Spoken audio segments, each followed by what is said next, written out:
നേപ്പാളിൽ ഇൻ്ററീമായിട്ട് പുതിയ പ്രധാനമന്ത്രി വരുന്നു. നിങ്ങൾ കേട്ട് കാണും ആ വാർത്ത. സുശീല കാർക്കെ അവർ നേപ്പാളിൻ്റെ ചരിത്രത്തിൽ ആദ്യമായിട്ട് സുപ്രീം കോർട്ടിൽ ഒരു വനിതാ ചീഫ് ജസ്റ്റിസ് ഉണ്ടാകുന്നു. ഇവരുടെ പോസ്റ്റ് ഗ്രാജുവേഷൻ അതായത് വാരണാസി ഹിന്ദു യൂണിവേഴ്സിറ്റിയിലാണ് ഇവർ പഠിച്ചത്, അതായത് മാസ്റ്റേഴ്സ്. പിന്നെ അവരുടെ ലോ എല്ലാം പഠിച്ചത് കാഠ്മണ്ഡുവിലാണ്, നേപ്പാളിൽ തന്നെയാണ്. ഇവരറിയപ്പെടുന്ന ആൻറ്റി കറപ്ഷൻ ക്രൂസൈഡർ കൂടിയാണ്. മനസ്സിലാക്കുക, ഇവർ ജഡ്ജിയായിരുന്ന സമയത്ത് അവിടുത്തെ ഭരണകക്ഷിയും അവിടുത്തെ പ്രതിപക്ഷവും തയ്യാറെടുത്തിരുന്നു ഇവരെ ഇംപീച്ച് ചെയ്യാൻ. അത്ര ശക്തമായ നടപടിയെടുക്കുന്ന സ്ത്രീയാണ് ഇവർ. അവരെ അവിടുത്തെ വിദ്യാർത്ഥികളും അവിടുത്തെ യങ്സ്റ്റേഴ്സും വലിയൊരു വിഭാഗം അനുവാദം കൊടുത്തു. അത് അംഗീകരിച്ചു. അവർ ഇൻ്ററീം പ്രൈം മിനിസ്റ്ററായിട്ട് വന്ന് ഏകദേശം 8 മാസത്തിനുള്ളിൽ ഇലക്ഷൻ നടത്തണം. മനസ്സിലാക്കേണ്ട കാര്യം, നേപ്പാളിൽ പ്രസിഡന്റ് പാലസ് ഇല്ല, കാരണം പ്രസിഡന്റ് ഓടിപ്പോയി, അതിലെവിടെയോ പോയി ഒളിച്ചിരിക്കുകയാണ്. അപ്പം അതുമായി ബന്ധപ്പെട്ട പ്രസിഡന്റിന്റെ അഡ്വൈസറാണ് പത്രക്കുറിപ്പ് ഇറക്കിയിരിക്കുന്നത്. അതായത് പ്രസിഡന്റ് പാലസ് മുഴുവനും കത്തിച്ച് കളഞ്ഞു, പ്രധാനമന്ത്രിയുടെ ഓഫീസ് കത്തിച്ച് കളഞ്ഞു. ആ രീതിയിലാണ് കാര്യങ്ങൾ പോകുന്നത്. അതായത് മനസ്സിലാക്കുക, അതായത് സ്ക്രാച്ചിൽ നിന്ന് തുടങ്ങണം നേപ്പാൾ. അതവിടെ നിൽക്കട്ടെ, കാരണം ഉറപ്പായിട്ട് നേപ്പാളിൽ വലിയൊരു മാറ്റം ഉണ്ടായിരുന്നു. ആ മാറ്റം പൂർണ്ണമായിട്ട് നല്ലത് ആ നേപ്പാളിലും രാജ്യത്തും ഉണ്ടാകട്ടെ. അതിനെല്ലാ സഹായം ഇന്ത്യ ചെയ്തു കൊടുക്കണം എന്ന് തന്നെയാണ് എൻ്റെ ഒരു അനാലിസിസിന് എനിക്ക് പറയുവാനുള്ളത്. കാരണം ഇന്ത്യയുടെ ഏറ്റവും വലിയ ബോർഡറായിട്ട് ചെറിയൊരു രാജ്യമാണ്. 2-3 രാജ്യങ്ങൾ അതിൻ്റെ ബോർഡറായിട്ടുണ്ട്. അല്ലെങ്കിൽ ഇന്ത്യൻ നേപ്പാളുമായിട്ടുള്ള ഈ പറയുന്ന പുതിയ ജനറേഷനുമായിട്ടുണ്ടാക്കിയിരിക്കുന്ന പ്രശ്നം ഗവൺമെൻറ് ഓഫ് ഇന്ത്യ അടിയന്തരമായിട്ട് മാറ്റണം. ഇതിൻ്റെ ചില മലയാള യൂട്യൂബ് അജിൻ ഡോവൽ ചുമ്മാ ഹട്ടിച്ച് വിടുക. അവിടെ നേപ്പാളിൽ അതിഭയങ്കരമായ ആൻറ്റി ഇന്ത്യ സംഭവമാണ്. അതേപോലെ ഇന്നത്തെ ഞാനൊരു കാര്യം പറയും, ഇതിനകത്ത് ഇത്രയും മാത്രം നേപ്പാളി കമ്മ്യൂണിറ്റിക്ക് ഇന്ത്യ എതിർക്കാനുണ്ടായ ചില കാരണം ഇവിടുത്തെ വൃത്തികെട്ട ഗോതി മീഡിയൻ്റെ കാരണം. ഇന്നത്തെ വാർത്ത നിങ്ങൾ ശ്രദ്ധിച്ചു കാണും. ദൈനിക് ജാഗ്രത ഇന്ത്യയിൽ ഏറ്റവും കൂടുതൽ സർക്കുലേറ്റ് ചെയ്യുന്നൊരു പത്രമാണ്. അതിൻ്റെ ഫ്രണ്ട് പേജിൽ വന്ന വാർത്തയാണ് അജിറ്റേഴ്സ്, അതായത് വിദ്യാർത്ഥികൾ ആവശ്യപ്പെടുന്ന ഹിന്ദു രാഷ്ട്രം വേണം. ആലോചിക്കുക, എന്തൊരു നോൺസെൻസ് വാർത്തയാണ് വരുന്നത്. ഇതൊക്കെ കേട്ടുകഴിയുമ്പോൾ ജാഗരൻ്റെ അവിടുത്തെ ആ പോയവനെയൊക്കെ അടിച്ചങ്ങ് ഓടിച്ചു.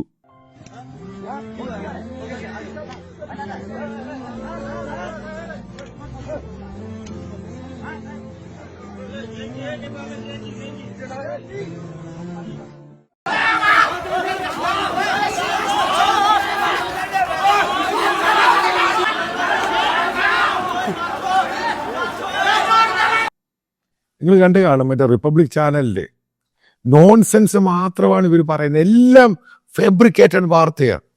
NDTV ഒരു വാർത്ത ഉണ്ടാക്കി ഫാബ്രിക്കേറ്റഡ് ആയിട്ട്. അതായത് നരേന്ദ്രമോദിയെ പോലെ ഒരാൾ പ്രസിഡന്റ്, അവിടുത്തെ അങ്ങനെ ഒരു സംഭവം ഫാബ്രിക്കേറ്റ് ഉണ്ടാക്കി. കാരണം ഇന്ത്യയിൽ അതിൻ്റെ റിഫ്ലക്ഷൻ ഉണ്ടാകുന്നു. അത്ര തരം താഴ്ന്ന ഫേക്ക് നറേറ്റീവ്സ്. അതാണ് ഇന്ത്യൻ മീഡിയയ്ക്ക് ഇതേപോലെ അടി കിട്ടുന്നത്, ശരിക്കും അടിയാണ് കിട്ടുന്നത്. അപ്പോൾ ഈ ഇന്ത്യൻ കോൺസുലേറ്റ് പറഞ്ഞിരിക്കുന്നത് ഇന്ത്യൻ മീഡിയയോട് അവിടെ വിട്ടുപോകാനാണ്. കാരണം അവിടെ നിൽക്കരുത്, എവിടെ വെച്ച് കിട്ടിയാലും അടി കിട്ടും. അപ്പം മീഡിയയുടെ അടി ഇവിടെ നിൽക്കട്ടെ, കാരണം അവന്മാർ കള്ളത്തരം പറഞ്ഞ് അവർക്ക് അടി കിട്ടുന്നു. അത് സ്വാഭാവിക ഇന്ത്യയിൽ അടി കിട്ടും അവർക്ക്. ഇതിൻ്റെ അകത്ത് വലിയ തർക്കമൊന്നുമില്ല. ഞാൻ 100% പറയാം, ഇന്ത്യയിലെ ഗോതി മീഡിയയ്ക്ക് ഇന്ത്യയിൽ ഈ നേപ്പാളിൽ കിട്ടിയതിന് 4 ഇരട്ടി അടി കിട്ടും ഈ പോക്കാണെങ്കിൽ. നിങ്ങളൊരു 50, 60, 70% സത്യം പറയുന്നു, 100% കള്ളവും കപടതയും മാത്രം പറയുന്നു. അത് ഉറപ്പായിട്ടും അത് റിട്ടാലിയേഷനും റിയാക്ഷൻ എന്ന് പറഞ്ഞാൽ ഭയങ്കരമായ രീതിയിൽ പ്രവർത്തിക്കും. ഇനി ഞാൻ മറ്റൊരു സംഭവം പറയുന്നത്, ഇന്ത്യൻ കോൺസുലേറ്റ് ഇന്ത്യക്കാരോടൊക്കെ പറഞ്ഞ് വീടിന് പുറത്തിറങ്ങരുത്. അതേപോലെ ഇന്ത്യയിൽ നിന്ന് അങ്ങോട്ട് പോകുന്ന, കാരണം നേപ്പാൾ എന്ന് പറഞ്ഞാൽ വലിയൊരു ഹിന്ദു അമ്പലങ്ങൾ, പശുപതി ടെമ്പിൾ, അങ്ങ് ഇഷ്ടം പോലെ അമ്പലങ്ങളുള്ള സ്ഥലമാണ്. ഇന്ത്യ ഒത്തിരി ആൾക്കാർ പോകാറുണ്ട് അവിടെ വിസിറ്റ് ചെയ്യാൻ. അവരെ വരെ അമ്പലം തുറന്നിട്ട് അവർ ഗേറ്റ് കയറി അടി കിട്ടുക. അപ്പോൾ ആന്ധ്രാപ്രദേശിൽ നിന്ന് പോയൊരു ഇന്ത്യൻ നമ്പർ കണ്ടാൽ അടിക്കും, ഇന്ത്യൻ കാറ്, അതേപോലെ ബസ്. ഇതിൻ്റെ കാര്യം എന്ത്? ഇന്ത്യയുടെ വൃത്തികെട്ട മീഡിയയുടെ വൃത്തികെട്ട ഗോതി ആക്ടിവിറ്റീസാണ്. ഈ കള്ളത്തരം മാത്രം പറയുന്നു. കാരണം ഈ നേപ്പാളീസിന് അത് വലിയൊരു ശതമാനത്തിന് ഹിന്ദി അറിയാം ശരിക്കും.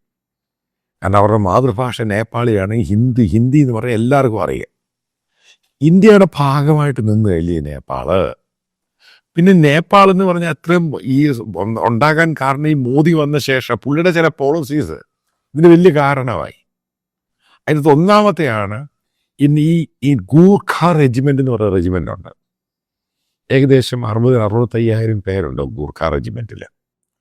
മോദി ഇപ്പം ചില പോളിസി കൊണ്ടുവന്നിട്ട് അപ്പം അതിനകത്ത് അത് പോളിസി എന്ന് പറയുന്നതിൻ്റെ അഗ്നിവീർ കൊണ്ടുവന്നു. അതിനു മുമ്പ് മറ്റു ചില നിബന്ധനകൾ കൊണ്ടുവന്നു. കാരണം ഇന്ത്യൻ ഗൂർഖകളെ മാത്രം എടുത്താൽ മതിയെന്ന്. കാരണം ഈ പറയുന്ന നേപ്പാളീസിന് വലിയ ജോലി കിട്ടുന്നൊരു സംഭവമാണ് ഇന്ത്യൻ പട്ടാളം എന്ന് പറയുന്നത്, ചെറുപ്പക്കാർക്ക്. ഇപ്പം ഇന്ത്യൻ സൈഡിലുള്ള ഗൂർഖകളുമുണ്ട്, നേപ്പാളി ഗൂർഖകളുമുണ്ട്. അപ്പം അതിനകത്ത് ഇതിൻ്റെ ഈ ഗൂർഖ റെജിമെന്റ് എന്ന് വെച്ച് കഴിഞ്ഞാൽ 60% ഇന്ത്യൻ ഗൂർഖകൾക്കും 40% നേപ്പാളി ഗൂർഖകൾക്കും. ഇതാണ് അതിൻ്റെ ഒരു പോക്കെന്ന് പറയുന്നത്. അതിനകത്ത് ഈ മറ്റുള്ള പോളിസിയും പിന്നെ അഗ്നിവീറും ഒക്കെ വന്ന ശേഷം കഴിഞ്ഞ 5 വർഷമായിട്ട് ഒരാൾ പോലും നേപ്പാളിൽ നിന്നുള്ള ഗൂർഖകൾ ഇന്ത്യൻ പട്ടാളത്തിൽ ജോയിൻ ചെയ്യുന്നില്ല. ആ ഒരു ബന്ധമില്ലാതായിപ്പോയി. ഇന്ത്യയുടെ പണ്ട് ബ്രിട്ടീഷ് പട്ടാളമുള്ള നാൾ മുതൽ ഗൂർഖ റെജിമെന്റ് ഉണ്ട്. നല്ല ഇൻഫൻട്രി റെജിമെന്റാണ്. നല്ല ഭയങ്കരമായിട്ട് അതിശക്തമായി പോരാടുന്നവരാണ് ഈ ഗൂർഖ റെജിമെന്റ്. നല്ല വാരിയേഴ്സ് ആണ്, നല്ല വെൽ സംഭവമാണ് ഇവർ. അതായത് സ്പ്രിങ് ആക്ഷൻ രീതിയിൽ ഇവർ നല്ലപോലെ വാർ ഫ്രണ്ടിലൊക്കെ നിൽക്കുന്ന ആൾക്കാരാണ്. അപ്പം അവരെ ആ ബന്ധം നരേന്ദ്രമോദിയാണ് നശിപ്പിച്ചത്. അതായത് BJP ഗവൺമെന്റ് അത് തിരിച്ചു കൊണ്ടുവരാൻ പറ്റിയില്ല. ഇങ്ങനെ മൾട്ടിപ്പിൾ പല ഫാക്ടേഴ്സ് ഉണ്ട്. അതായത് ഇന്ത്യയുടെ ബിഗ് ബ്രദറും ഈ മോദി കയറി വലിയ ആളാകാനൊക്കെ ശ്രമിച്ചൊക്കെയാണ് ഈ നേപ്പാളി ജനതകളും മുഴുവനും നമുക്ക് ആൻറ്റി ഇന്ത്യ ആയി മാറിയത്. ഇന്ത്യക്കാരിന്ന് പറഞ്ഞ അടി കൊടുക്കുക. അതിൻ്റെ ചില പത്രക്കാരൊക്കെ പറയുന്നത് കേട്ടില്ലേ, നിങ്ങൾ ഇന്ത്യ വന്നാൽ കാണിച്ചു തരാമെന്ന്.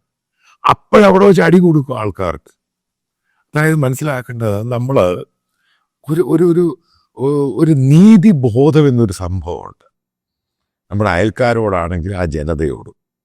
ഇതേപോലെ പ്രശ്നമുണ്ടാക്കി നമ്മൾ ബംഗ്ലാദേശുമായിട്ട് കടുത്ത ശത്രുതയിലായി.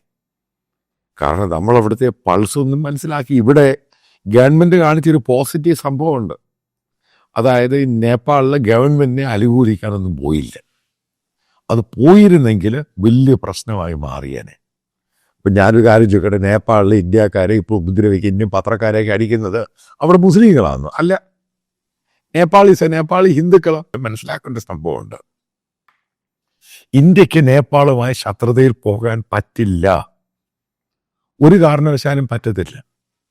ഇന്ത്യ ശത്രുതയിൽ പോയാൽ അവിടെ ടേക്ക് ഓവർ ചെയ്യുന്നത് ചൈനയായിരിക്കും. ചൈന അത് മുഴുവൻ അവരുടെ കയ്യിലാക്കും.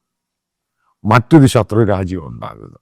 ഇതാണ് ഞാൻ പല ആവർത്തി പറഞ്ഞ മോദി ഗവൺമെന്റിന്റെ ഡിപ്ലോമസി പലതുകൊണ്ടും ഫെയിലിയറായി. അയൽ രാജ്യങ്ങളായിട്ട് മുഴുവൻ ശത്രുതയിലായി. ഒരു ഇന്ത്യക്കാരനെ അവിടെ കാണുമ്പോൾ ആക്രമിക്കുന്ന രീതിയിലോട്ട് പോകാൻ ഇത്രത്തെ ശത്രുത ഉണ്ടാക്കിയതിൻ്റെ മറ്റൊരു കാരണം ഞാൻ ഈ നേരത്തെ പറഞ്ഞ ഈ ഗോദി മീഡിയ. കാരണം വൃത്തികെട്ട തരം താഴ്ന്ന മീഡിയ. ഇതൊക്കെ ഗവൺമെൻറ്റാണ് ഇത് ഒതുക്കേണ്ടത്. കാരണം ഗവൺമെൻറ് പറഞ്ഞുണ്ടാക്കുന്ന ഓരോ കഥകളാണ് ഇതൊക്കെ. ആ കഥകളൊക്കെ ഇവിടുത്തെ മീഡിയ കള്ളത്തരങ്ങൾ മുഴുവൻ അടിച്ചു വിടുക. എന്നിട്ട് അവസാനം പാവം പിടിച്ച് ഇന്ത്യക്കാരൻ അവിടെ പോയപ്പോൾ അടി കിട്ടുക. ഇതല്ലേ ഉണ്ടായത്. ഇതിനാടെ ഉത്തരവാദി? ഉറപ്പായി ഇന്ത്യ ഭരിക്കുന്ന ഗവൺമെൻറ് പറഞ്ഞു കൊടുക്കണം, ഇതെങ്ങനെ ചെയ്യരുത്. കാരണം അവിടെ പ്രക്ഷോഭം നടക്കുവാണ്. ഈ പറഞ്ഞ അമേരിക്കൻ ഡീപ് സ്റ്റേറ്റ്, ആ ഡീപ് സ്റ്റേറ്റ് അതും ഇതും പറഞ്ഞു കഴിഞ്ഞാൽ അമേരിക്കയായിട്ട് ശത്രുവായി. കാരണം ഇതിനകത്ത് വലിയ റോളൊന്നുമില്ല. ഇവിടെ കറപ്ഷൻ എതിരെ നടന്ന പ്രക്ഷോഭമാണ്. അതേപോലെ ബംഗ്ലാദേശിലും പറഞ്ഞ അമേരിക്കൻ ഡീപ് സ്റ്റേറ്റ്. ആ അവിടെയുള്ള ഇന്ത്യക്കാർക്ക് അടി കിട്ടി. അവിടെ ഹിന്ദുക്കൾക്ക് ദാഹേ ജീവിക്കാൻ പറ്റും. ആ രീതിയിലാക്കി കൊടുത്തു. അതായത് ഗവൺമെൻറ് ചെയ്യേണ്ട പ്രത്യേക ചില കാര്യങ്ങളുണ്ട്. സ്റ്റുഡിയോ റൂമിൽ ഇരുന്ന് വെറുതെ കള്ളത്തരമൊക്കെ പറയുന്നതിനൊക്കെ ഗവൺമെൻറ് താക്കീത് കൊടുക്കണം. ഇത് ചെയ്യരുത് എന്ന് പറയണം. അയൽ രാജ്യങ്ങളായിട്ട് എല്ലാം അങ്ങ് ശത്രുതയിലാവുകയാണ്. അതിൻ്റെ മുഖ്യ കാരണം ഗവൺമെൻറ്റിനെ അതായത് സപ്പോർട്ടീവായിട്ടുള്ള ഈ ഗോദി മീഡിയയാണ്. ഇതിനെ നിലയ്ക്ക് നിർത്തിയില്ല എങ്കിൽ ഇന്ത്യയുടെ ഫർദർ പോക്ക് ഇതിനേക്കാളും ആപത്തിലായിരിക്കും. ഇന്ത്യക്കാർക്ക് എവിടെയും പോകാൻ പറ്റാത്ത സ്ഥിതിയാണ്. നമുക്ക് അമേരിക്ക 2 ഇന്ത്യക്കാരെയാണ് കൊന്നത്. ഓരോ ദിവസമായിട്ട് കൊന്നത്.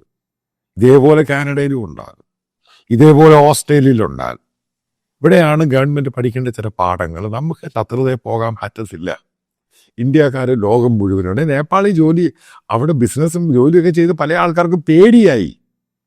ഇതേപോലെയുള്ള വിഡ്ഢിത്തരം വാർത്തയും ഗവൺമെൻറ്റിൻ്റെ ഈ പോളിസിയും കാരണം എത്രയും വേഗം മോദി ഗവൺമെൻറ് അത് ഇൻ്റർവ്യൂ ചെയ്യേണ്ട മാറ്ററാണ്. അല്ലെങ്കിൽ അവിടെ നീ പറയുന്ന ആൻറ്റി ഇന്ത്യ റെട്ടോറിക് മുഴുവൻ ഇങ്ങോട്ട് കയറി വരും. നിർത്തേണ്ട സംഭവം നിർത്തേണ്ട രീതി നിർത്തണം. അപ്പം അതല്ലാതെ ഇതേപോലെയുള്ള കള്ളത്തരവും കപടതയും പറഞ്ഞത് ഗവൺമെൻറ് നിർത്തലാക്കണം. പറയരുതെന്ന് പറയണം. കാരണം അവിടെ ആൾക്കാർ ഇഷ്യൂ ഉണ്ടാകും. അത് ഇന്ത്യയെ ബാധിക്കും. എല്ലാ ഇന്ത്യക്കാരനും ലോകത്തെവിടെയും ബാധിക്കും. അപ്പം ഇതേപോലെയുള്ള ഇഷ്യൂസ് ഗവൺമെൻറ് ഇടപെട്ട് നിർത്തിയില്ല എങ്കിൽ ലോകത്തുള്ള എല്ലാ ഇന്ത്യക്കാരെയും ബാധിക്കും. നേപ്പാൾ തരുന്ന കൃത്യമായ പാഠം ഇതാണ്.